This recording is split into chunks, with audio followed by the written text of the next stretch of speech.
بالکل تعلق ہے. اگر نظریہ پاکستان میں ہم اس کی بات بھی کر لیں، اردو کی بات بھی کر لیں، تو اردو جو ہے ملی تصور پر جو ہے وہ اس کا ارتقا ہوا، اور اس کے اندر جو 4 جو قومیں تھیں وہاں پر بستی تھی ملت کے تصور میں، ہندو، مسلمان اور سکھ اور عیسائی، چاروں کا ملی تصور اردو میں پایا جاتا. اور اسی وجہ سے خطرہ یہ ہو چلا تھا کہ کہیں ایسا نہ ہو کہ آنے والے کل میں یہ جو برہمن والا معاملہ ہے، ہندوستان کا معاملہ ہے، اس پر زک نہ پڑے.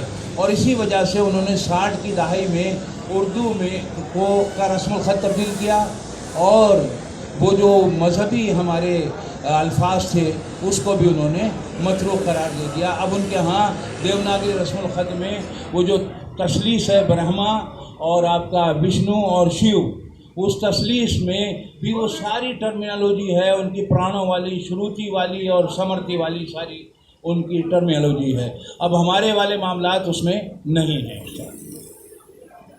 جی اور کوئی بات؟